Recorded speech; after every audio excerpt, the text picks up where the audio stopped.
Radio Retro Future. Welcome, ladies and gentlemen. I am Denkend Lexicon, and welcome to the 5th episode of the Steampunk Beginner's Guide. And today, a much requested subject. One of the aspects that the steampunk community is probably most known for is the costuming and its wonderful inventions. After explaining so often what is steampunk and where it came from, it is time to talk about how to do steampunk. In the context of this video, we'll be talking about fictional characters, so this is not intended for the people that just want to look pretty or fit in. To those people I will just say, well, whatever you're comfortable with. Only you can do you.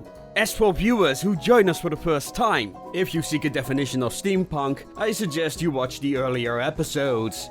But in the context of this series, we treat steampunk as history being blended in with geek culture. Therefore, I will be focusing on visual storytelling. But where can I find all my stuff, you ask? Short answer: thrift shops, flea markets, militaria stores, vintage websites, or local Facebook groups, and of course, Goodwills. If you really want to save some money on crafting supplies, try eBay. Also, you'd be surprised what you can find on the side of the road or your grandfather's attic. So there you go. Now, writing a character and actually dressing up as one are two different things, so I choose a practical approach on how to get started. And with that out of the way, let's get into building a costume. Step 1. Find your inspiration. This is where the process goes awry for a lot of people, as they simply put too much thought into it. I'm talking about those enthusiasts that write 30 pages of backstory before they get started on the costume, which is the whole bloody point. You apply the KISS rule, which is short for keep it simple, stupid. Now, there are several ways you can start on a full costume. Method 1 is to start with a simple fictional archetype. This could be an archetype from a franchise you enjoy, or a historical stereotype, like a Wild West gunslinger or an army officer. One theme I noticed with steampunk writers is they take a lot of inspiration from local history, so that's an avenue you can explore and learn something in the progress. If you are on a budget or can't make up your mind, start with what you got. A simple coat, hat, or accessory can inspire a great idea. But before we start developing our character, it's important to keep focus. Imagine yourself what a typical captain looks like, and start off with that. Now, one captain ain't the other, so maybe you want to narrow down your background a bit. For example, are you a captain in Her Majesty's Navy or a smuggler captain? I can already hear you say, wait, I don't want a stereotype, I want an original character. But before we get into that, we need to lay the groundworks. Step 2. The foundation. For starters, we need a base costume. What a lot of people want is to collect everything in one go, instead of letting it grow. In steampunk, getting the details right might make the difference between lackluster and success. What sets a steampunk gathering apart from a cosplay convention is immersion. The idea you're actually walking among inventors and adventurers. So yeah, your sneakers can distract from the rest of your costume. Building a costume on shaky foundations is wasted energy, so getting a proper, immersive shirt is more important than getting the most spiffy looking bling. If you choose to spend money, base items might be a priority, but that doesn't mean you have to empty your bank account. Take your time, ask around. Especially old-time steampunks have a lot of stuff they are not using anymore and offer up for sale. But before you get to any of that, find out what you need. The golden rule when writing any fiction is show don't tell. Any object you wear should say something about your character. The key to find out what. Don't ask what you can add to your creation, but what you can't leave out. Is your character a gunslinger? Well, it's quite obvious what you need to keep in your creation. If your character is a traditional captain, all you need is a uniform, maybe a monocle. If you want him or her to be a scarred veteran, a eye patch can do the trick. But knowing steampunks, they replace those fleshy bits with copper and cogs. Another thing you need to think about is color. Deep black, for example, can make your character look official and as an individual of stature, while ash gray can make your character look wary and sinister. Yellow and ivory colors are often associated with the more hedonistic pursuits, while red might indicate a person who might be passionate to the point of being dangerous.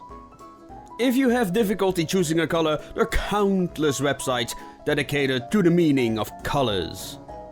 As a side note, the brown color is not a must. A lot of steampunks want to get rid of that cliché. One of the reasons given why steampunk started with that in the first place is to separate themselves from the goths who traditionally wear black. Now it seems to be most associated with sepia photography. Of course, there are also plenty of references to things like natural leather, rust, and copper. However, to those that are not initiated in steampunk, the assumption seems to be that steampunk is a never-changing aesthetic. But as can be seen in the steampunk community at large, this is certainly not the case. The base costume is most likely the kind of clothes your character would wear casually. Even knights don't wear their armor all the time on campaign, nor do soldiers enjoy holding their firearms all the time. I'm talking about the kit they are wearing when relaxing in a salon, or waiting out a storm in an expedition tent, or when lunching on a support beam. This is your character's everyday carry, or EVD. Some artificers, for example, always carry multi-tools, no matter where they go, and others always carry their tea-dueling kit. Oh, you know, just in case. Some equipment even requires a character to wear specific clothes like overalls, or have attachment points like a harness and webbing, which is the case for most armors and some heavy equipment. Now we have a solid foundation. One thing you need to realize, a steampunk project never gets done. It just reaches a point that it's good enough. For now. Be it a single object or a whole costume, stuff gets augmented over time. That's why I discourage anyone from buying steampunk objects whole cloth, because before long you may want to be able to tinker with it, and when you made something with your own hand, no matter how poor quality, you know how to customize it. Step 3. Gearing up for action. This is the stuff your character carries when he or she is on duty or is in a situation to get serious. These are the gadgets that tell us your character is ready to kick ass and take names. We're talking large weapons, jetpacks, miniguns, and all that other stuff that steampunk is known for. You can go overboard any way you want, however know that less is more. Invest time in one key component of your costume, rather than spread your effort thin over small thingamajigs. Spectators enjoy the details in costumes, but often only get one detail at a time. So you can have a great dress, but if your head has a scene of the sinking of the Titanic, yeah, people may not notice the rest. So think about where you want your point of focus to be when assembling your costume. Step 4. Character motivation. Yes, it's time to work in all that so important backstory. Wait, you say, shouldn't that be at the beginning? Well, you could do that, but why? When wearing a costume, you have 95 to 99% of the story you're telling. You see, when people look at a costume, they tend to fill in the blanks themselves. That's part of the fun of spectating. When you say, I have an Indiana Jones-esque character, they think about a guy that goes off to violate historical treasures and punch Nazis. Not a man who deals with the crippling fear of Star Wars is a story about good versus evil, not about the nuances of trade negotiations between the Republic and the Trade Federation, or a tween's hatred of sand. Or was it? No matter, if you have a remarkable piece on you, they might ask you what it is for and what your character is all about. Most expect a reply that will last 1 or 2 sentences, not a summary that you would expect on the back of a book cover. So when you start, keep it simple. Stupid. love saying that.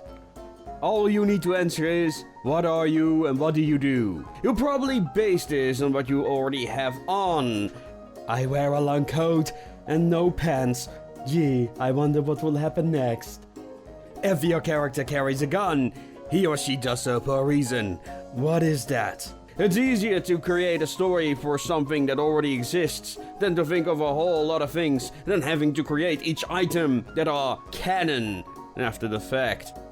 Finally, if you want a character to have a larger story, that tale has a beginning and an end. Your character is likely in between those two parts. So all you really need is a simple motivation that started off its quest or quests. This can be something as simple as, I want to be rich, or I want to rule the world. That's really all the motivation you need to entertain any onlooker and make up any future contraptions. And with that, ladies and gentlemen, we reach the end of this episode. Remember that doing steampunk is like going on an adventure. You never know what you'll be working on next. But in the end, only one thing matters. Keep making things your way.